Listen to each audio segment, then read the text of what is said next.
If you haven't read poetry in a while, you may be missing out on a lot of things.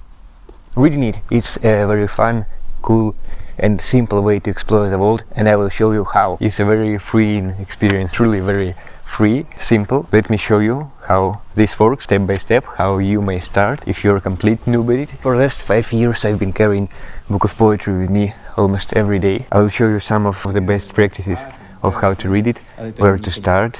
In case you wonder who am I to speak about that, my name is Antos. I've been doing films, visual art projects related to poetry, reciting, writing and reading a lot for last 9 or 10 years. It is not a tutorial for nerds, it's for everyone. I will try to be as simple and comprehensible as I can. So here are some of ways to start and best practices of reading and enjoying poetry. The first thing I want to share, carrying a book of poetry with me every day. Those are always different books for different ages, for different times. You know that concept of separating your life into ages, like outfit ages, your look ages, profession, what you do in life ages. Ages. It also works very well with poetry. When I carry a book with me each day, it may be even a very small book like this serves as an excellent smartphone replacement. Books of poetry may correlate to different ages of yours and may relate well to how you feel, what you do, and may serve like a companion to you. This idea that a book, like an item, can be a companion to you in your everyday life, for me is very interesting and I truly recommend it. You may start reading a book of poetry at every moment, of the book. When you have prose, when you have dramas, when you have non-fiction, it's usually that you have to start at the beginning. You know, encyclopedias. Since childhood I was reading encyclopedias a lot. I didn't have Wikipedia as a child. When it comes to poetry, you may start reading the book everywhere you want. You are very free to explore the book as this different world. Open the book for the first time, and if you want, you may open it like from the middle. There will be a lot of parallels with music today. You may start listening an album not with the first song, but you may stumble upon a certain song that is in the middle of the album actually, and it suddenly becomes your favorite. For example, here I have like a journal. I can open it anywhere and I can read any poem I want. If I want to read something short and very concise, I can see what is short and I can see what is long, so I can pick anything that I want. I know that it's like a hot take because many authors, many poets who write may say that no, I structured the book a certain way, you should start from the start. It doesn't necessarily work so well with online publications. Paper book, paperback is recommended. Whatever it can be, it shouldn't be a very fancy book. My mode of reading poetry is usually such that I buy or bring a book from a library or get a book somewhere. Sometimes it's even book crossing, like open it from any place I want. I read something from it, then I read something else, and suddenly I want to start from the start. Suddenly I want to start from where the poet intended me to start. Probably not every poet, but many of them. And then I start reading it like page by page. I always had paper encyclopedias, and a thing that fascinated me always is that you can open it from any place. You can explore it step by step, page by page, like a new world that is entirely new for you. Then the book often comes into my everyday carry. I read from random points of the book. Sometimes I can mark something, sometimes not. But the next cool thing is there is no pressure to finish it. You cannot finish a poetry book if you want. If you read a novel, if you read a non-fiction book, if you read anything, almost anything, you are like intended to finish it. When it comes to poetry, you can read as many of poems as you want. You may not finish it, you may finish it. And this freedom, with those basic rules of where to start, where to end, how to read, is something that also fascinates me in poetry, and that I want to share with you, because poetry is not something from academia world. Poetry should not be always a very complicated, difficult thing that is difficult to comprehend, that should be studied, that should be analyzed. No, it should connect to your feelings, but sometimes it doesn't. This way is much more freeing. When you want to listen to cool music, you don't need to analyze its text. You don't need to analyze music theory. The next thing I want to talk about is types of poetry books that you can find. The first type of a poetry book is like a usual volume of poetry written by author, structured by author in a certain way. Most famous poetry books are like this. Those are, for example, Leaves of Grass of Walt Whitman, Flowers of Evil by Charles Baudelaire, very scandalous, Howl by Ginsberg. Many of most famous poetry books are actually those volumes that were written like music albums. When an author structures it in a very certain way, sometimes it does have certain concept behind it, sometimes it doesn't. It's our first type. From those, I have my favorite, and it's Charles Baudelaire, Fleur de Mal, and it's translated into Belarusian. Funny thing is, I don't like Baudelaire's poems in other languages. I don't know French, but translations to English, to Russian, to Ukrainian, to Polish are quite not the same thing to me. And I'm reading that book for for maybe 6 years now. It's a very strange book of poetry. It's mostly sonnets, very beautifully written, very grotesque and weird. It touches some quite evil and bad aspects of human experience, but it's very beautiful in that way. The name, Flowers of Evil, is just an enormous beauty and also like this dark nature. It was banned as it was published, but then it became a cult classic. Recommend everyone to read at least something from. This is another very modern book of poetry by a certain author, Valzhyna Mort. She is a Belarusian-American poet who now teaches actually poetry in Yale University. In here. Here. It has some very touching poems, and it's also sometimes an everyday carry, though not for me, because it's my woman's book. If you like what I do so far, what I tell about poetry, about how to start to read, if you want to have more use of it and probably more fun of poetry or of writing or of doing any creative tasks, then please visit Calendly link that I've put in the description. It's a call with me. I would love to get to know you better and maybe to propose some of the things I can be helpful with, but also to know your needs, your goals, what you want to do, what you don't want to do, and it would be just great to talk to you and to see whether and how I can help you. What we have next is a next type of book that I like and that I highly advise you. You may even start with this. Those are curated books. When there is a certain curator who picks poems by different authors, like not usually modern authors, but authors, poets from different times and ages, and sometimes it's on a certain topic, sometimes it's best Polish poems on a topic of technology or religion, faith.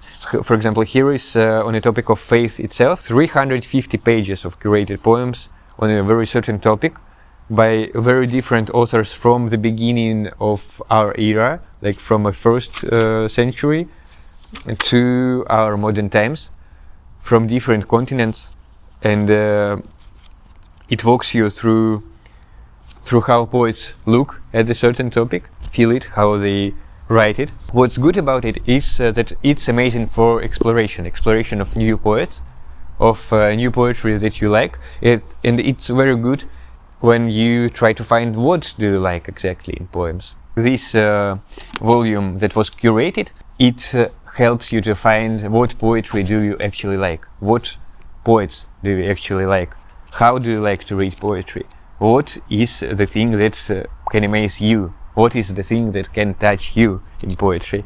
And that's why when you find a cool book that is curated in a library or in a bookstore, I advise you to at least to read through it. When you are at a library or at a bookstore, try to read there. It is not weird. Always read the poetry when you come to a place where poetry is sold. You may find very cool reads, unusual reads. You may find what do you like actually. You may explore the world in a very different way. Many things are not really talked about in the internet or in publications or on YouTube. If you are at a bookstore or at a library, you can like flip through different books, read different poems. Of course, the perception of it will be quite different from when you read it at a bookstore than when you read it, for example, comfortably sitting at home. You know, in Europe there are now lots of bookstores that are connected like to a cafe. One of my favorite bookstores in Vilnius, for example, is exactly like this. Any bookstore that you have, any library that you have, flip through books, try to read many things, and try to find what you like. Try to enter that mode of searching for things, exploring, because in this world of poetry, when many things are said like between lines, not in lines themselves, and many things are dependent on how you perceive them, much more than in prose or in non-fiction books or in screenplays. It's very important to explore and to search. So that is what I highly advise wherever you are in a place where there is. You may have curated books of a certain author, like chosen poems, or like poems of a certain age, certain era. Those also can be great. The next type of a poetry book that I would like to speak about is a book of lone poems. A lone poem, quite epic usually. It's basically like a novel, but written in rhyme, in poetry. It's often very beautiful because it often contains some parts of it which become sometimes very famous, that are written about like a certain particular subject or a certain particular part of a story or a place, and they are like an intro into that reality of a poem, and oftentimes they are at the beginning of such a poem or at the beginning of a new chapter of a poem.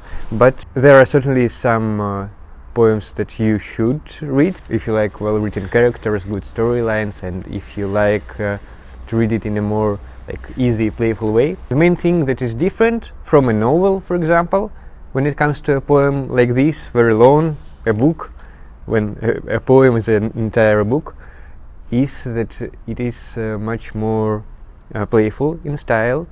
It is usually in rhyme, and it becomes much more easy to read, much faster to read, and of course there is less text than in any novel. It's not really saturated with text, it's like part of the page is text and it's rhymed, and it's quite simple to read and understand. That's why they are quite a favorite for teachers who teach literature in schools. But again, it's one of the most ancient types of poems in the world, and do not miss them out, but it's not probably best place to start if you are like a noob in poetry. The next type that I want to speak about are journals, almanacs, like periodicals.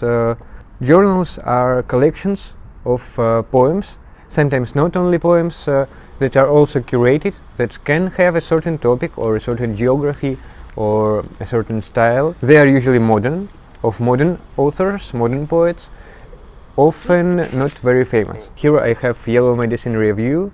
It's a journal that centers around Native American poetry and poetry about Native Americans and their lives and fate. I can't say that I am a real fan of this type of poetry books because of how difficult it may be to find brilliant things in there. I often like poems that are more obscure, less known, and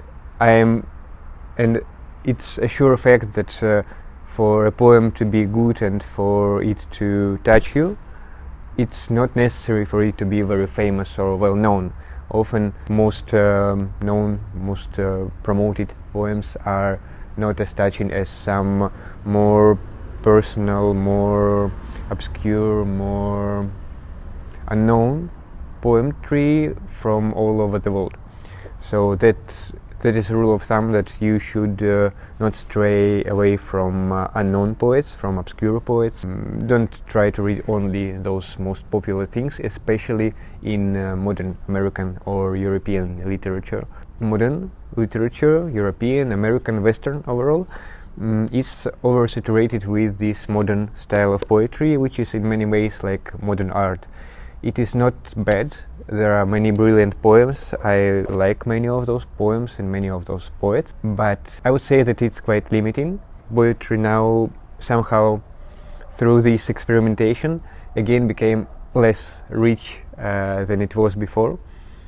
But it doesn't mean that you should be very dogmatic and restricted in the way you read poetry or write poetry or recite poetry, because we have like a whole world of poems from Asia, from Eastern Europe, from Africa, from Latin America, etc. So now when I talked about those 4 types of poetry books, like first one are normal volumes, like albums by certain poets.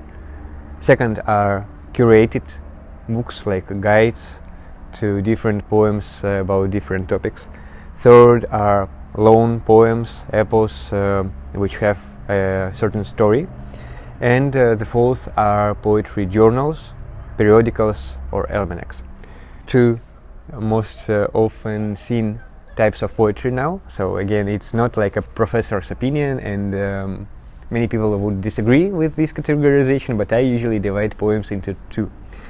Those that are mostly rhyme-based and those that are mostly imagery-based. Western tradition, which often refuses rhyme at all, it is much more imagery-based, and it's both very good and very bad.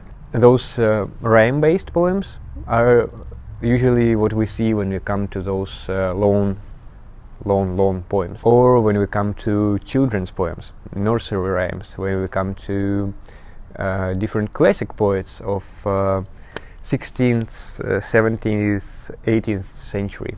When we come to like 19th century, to modern time, to 20th century, to Belle Epoque, it becomes much more difficult, because imagery there becomes a lot more prominent and much more beautiful. That's why I love symbolists, and the way that they write about nature, the way that they write about human nature. But it's also about any type of poetry from that time and from the first half of 20th century. And in some countries to this day, for example in Eastern Europe, due to a bit slower progress of culture and literature in Eastern Europe, there were certain poets that have done this progression of style, of topics, of ways to write, like in a few years.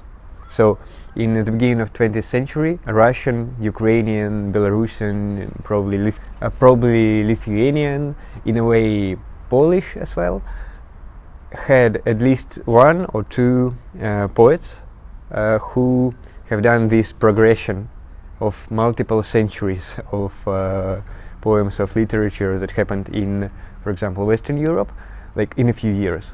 In Belarus it's Maxim Bahdanovich. He is a fascinating person, fascinating poet, who has written in so many different styles that it truly amazes me. His first and most known book of poetry is like a cult classic in our region, and it's one of my favorite books. I also have it with me quite often, and I've made a lot of art based on it as well. I do art called the version forms, where I convert poems into images letter by letter until I see a visual form. It's like a form of calligraphy, but much more free, a bit intuitive, and I always love to do it in public and to talk with people as well. By the way, this autumn I have my first big exhibition, and you will see more information as it will come closer to this autumn. As we talked about those 4 types of poetry books, I want to mention some tips where to start, how to start, and how to make your life more fun and curious with poems in a very simple way. So now let me share some of practical tips of how to read poetry, where to start, how to start. And the good news is again that it's very free. Not necessary to have one certain way to start. It's not necessary to study a lot of things to start. It is not necessary to look into what is the poem really about, how it was written, when it was written, who was the poet. Those may be also fun things to research, but do not be dogmatic about it, and do not think that you must do it.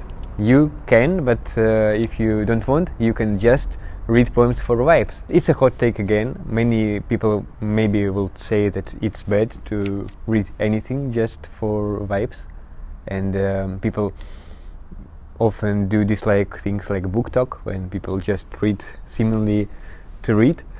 But I love the fact that people now start to read more, both prose, poetry, non-fiction and other things, even if it looks quite, quote, shallow. From this shallow reading, a person may very simply, very easily come to much more profound reading experience in a very short time. And in a way it was my story as well. I really loved the feeling of reading poetry, of having this mystery of poetry around me. Even if I didn't necessarily enjoy everything that I read, and I do not enjoy everything that I read now, fairly, I love that feeling of mystery that is hidden in a poem. I love how a poem may be interpreted in hundreds of different ways.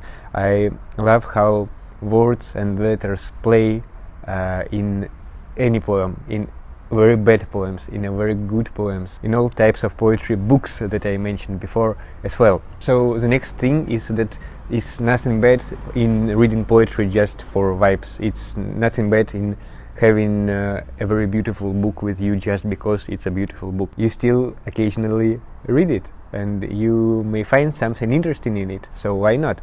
And the thing is that a poetry book, especially a very compact one, may very simply become your smartphone replacement. So if you are in a public transport, if you are sitting somewhere in a public place, if you are just on your sofa and you are quite bored, you may open any poetry book that you haven't read before and start reading any random poem, or start reading from a place where you stopped. Try to enter this very light-hearted, specific mode of reading poem, of reading overall. Try to relate the poem to yourself. Try to imagine what's happening in a poem. If you are a complete noob, you may read very slowly, word by word, line by line, and imagine it. Build this whole mental map of what is happening there. Build this imagery that is flowing in and out of this poem. Start with smaller books, not to start with a very giant foliant, a very giant book of poetry. Start with a more compact one, with a more simpler one. Try to read a book before you buy it. Try to read a couple of poems and to see whether you overall enjoy the style, and whether there is at least something that is curious to you. If yes, you may pick it, and you may really make it your gadget replacement, or one of your gadget replacements. So things are: do not be afraid to read just for vibes. Start with smaller, more compact books. Try to find something curious in a place where you can find poetry, for example, library, bookstore, book crossing, your friend's house. Also, useful tip: come to your relative's house or your friend's house and try to find a book of poetry there, because they probably may have one. And it is also a very unique story, always a very cool story, when you inheriting a book or just picking a book like for some period of time from your friend or from your family, and it becomes your shared experience in a way. and you have certain memories connected to a book. It's quite close to music, as we have different memories and relations to certain music albums and music tracks that we listen to and that we like to return to. Poetry is not worse than this, and often better than this, because of how close it may come to your feelings, to what you have in life. It may help you to find correct words and even sometimes feelings that you never had, but suddenly understood that there are those things in the world. But it's not just about feelings, it's also about ideas that often can't be translated into prose well, but exist in poetry in a very beautiful way. It's a very unique form, distinct from design and visual art, though I try to merge it, distinct from prose and other books, and try to find something curious in poetry. Having at least those tips may help you to start, and I hope that I shared something valuable with you. I always try to find different new formats of poetry in our modern world. That's why I compare it to music quite often. That's why I do art closely connected to poetry when I transform poetry into other visual language. That's why I make research based on it. That's why I had a couple of lectures about how poetry exists in the modern world, and it's one of the topics I'm very interested in just in my daily life. I may say that even for fun. If you like this video, you may probably like some of other videos that I have that may also be valuable to you. Those videos may include building a physical operating system that also can replace a phone and that can boost your curiosity and your creative experience or overall everyday experience. Visit Calendly link in the description. I think minimum that I can do is to inspire you and to give you inspiring ideas. It's for free. It's here on my YouTube, it's on my call as well, completely for free. But if there will be things that you will find helpful, that I can propose, that we can agree with, then it also would be great. It will mean to me that things that I do, ideas that I spread, technologies that I develop have much use in this field, not just in format of events or YouTube videos, but also in this format of helping people directly. I now try to do it with multiple people, but it's quite a new thing for me. So visit this Calendly link, and I would love to talk to you. Building this startup, also shorts about making my visual art, version forms, an interview that I recently had on not being dull and living a curious and fun life. I'll see you in the next video. Goodbye. Subscribe.